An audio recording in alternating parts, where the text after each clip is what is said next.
समझने में मदद करेगा। इस वीडियो में पीठासीन अधिकारी द्वारा ECI नेट ऐप के माध्यम से किए जाने वाले सभी कार्यों की जानकारी दी जाएगी।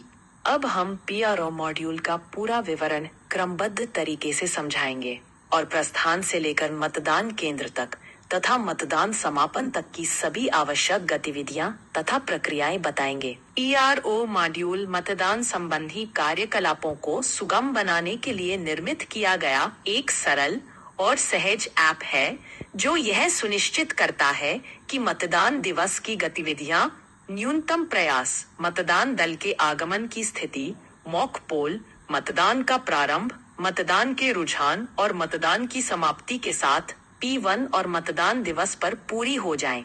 इस ऐप का उपयोग करने के लिए आपके पास एंड्रॉइड या आईफोन मोबाइल होना चाहिए। इस ऐप के लिए न्यूनतम एंड्रॉइड वर्जन 8 या iOS वर्जन 15.6 आवश्यक है।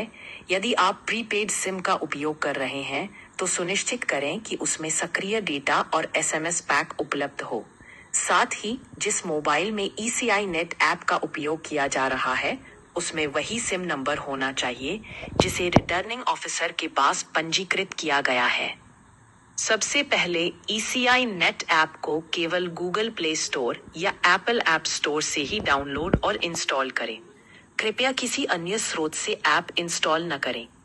इंस्टॉल करने के बाद ऐप खोलें, ऊपर दाईं ओर दिए गए मेन्यू पर क्लिक करें और ऑफिसर्स लॉगिन चुनें। इसके बाद चुनाव का संचालन COE पर क्लिक करें और नेक्स्ट बटन दबाएं। अब पीठासीन अधिकारी PRO विकल्प चुनें। नेक्स्ट पर क्लिक करें और लॉगिन स्क्रीन पर अपना पंजीकृत मोबाइल नंबर दर्ज करें।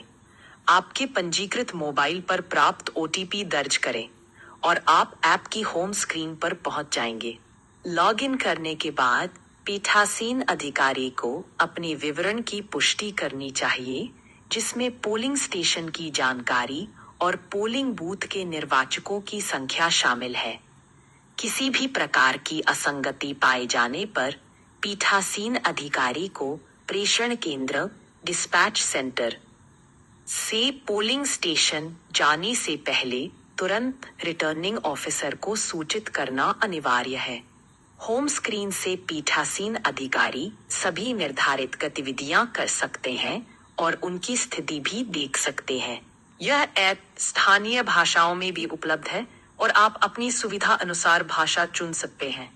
भाषा बदलने का विकल्प होम स्क्रीन के नीचे दिए गए मेन्यू में उपलब्ध है, जैसा कि स्क्रीन पर दिखाया गया है।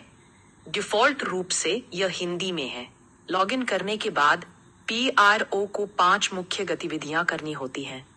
मतदान से एक दिन पहले PRO को मतदान दल की स्थिति अपडेट करनी होती है जब वे मतदान केंद्र पर पहुंचते हैं। मतदान दिवस पर PRO को मॉक पोल, मतदान प्रारंभ, मतदान रुझान और मतदान समापन की स्थिति अपडेट करनी होती है। पीठासीन अधिकारी को पोलिंग स्टेशन पहुंचने पर पोलिंग पार्टी आगमन स्थिति को अपडेट करना चाहिए। यह अपडेट मतदान से एक दिन पहले अनिवार्य रूप से किया जाना चाहिए। होम स्क्रीन से पीठासीन अधिकारी को पोल पार्टी स्थिति नामक बैंगनी टैब पर क्लिक करना होगा और फिर हाँ, मैं आ गया हूँ विकल्प चुनना होगा। मॉक पोल स्थिति अपडेट करने के लिए PRO को होम स्क्रीन पर दिख रहे पीले मॉक पोल टैब पर क्लिक करना होगा। पॉपअप स्क्रीन पर PRO को हाँ, मॉक पोल शुरू हो गया है विकल्प चुनना होगा।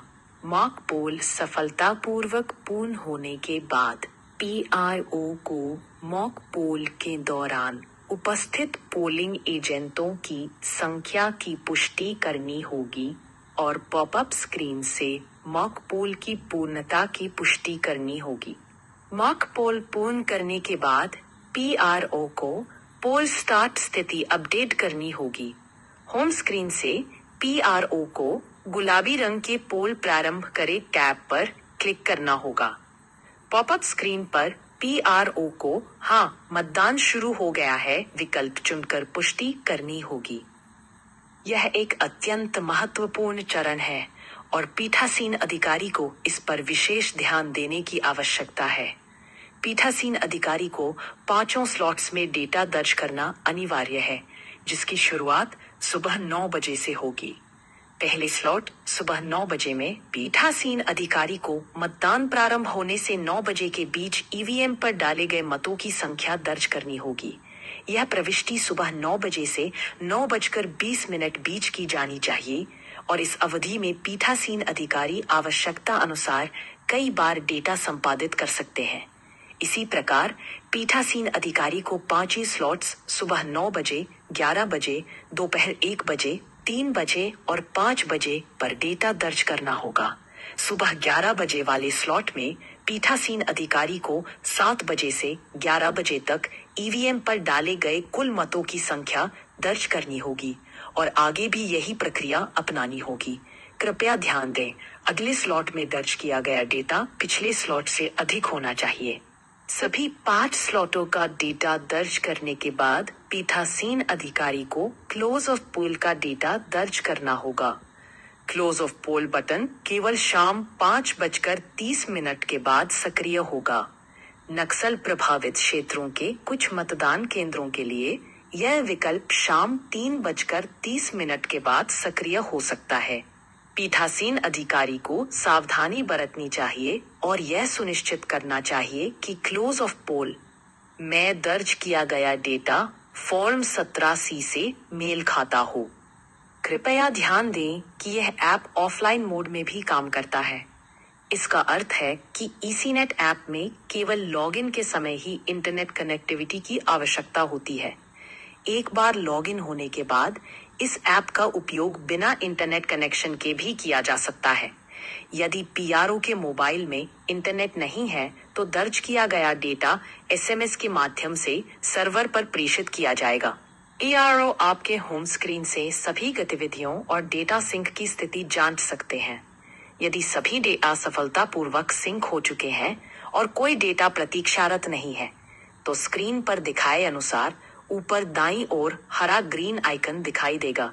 यदि पीआरओ के मोबाइल में इंटरनेट उपलब्ध नहीं है, तो ऊपर दाईं ओर लाल रेड आइकन दिखाई देगा। यदि कोई डेटा सिंक होना बाकी है, तो ऊपर दाईं ओर हल्का नीला और लाइट ब्लू आइकन दिखाई देगा। कृपया सभी डेटा सिंक होने तक मतदान केंद्र न छोड़ें। कृपया मतदान के दिन मोबाइल फोन चार्जर साथ रखें। यदि संभव हो तो कृपया मतदान दिवस के लिए पावर बैंक साथ लाएं।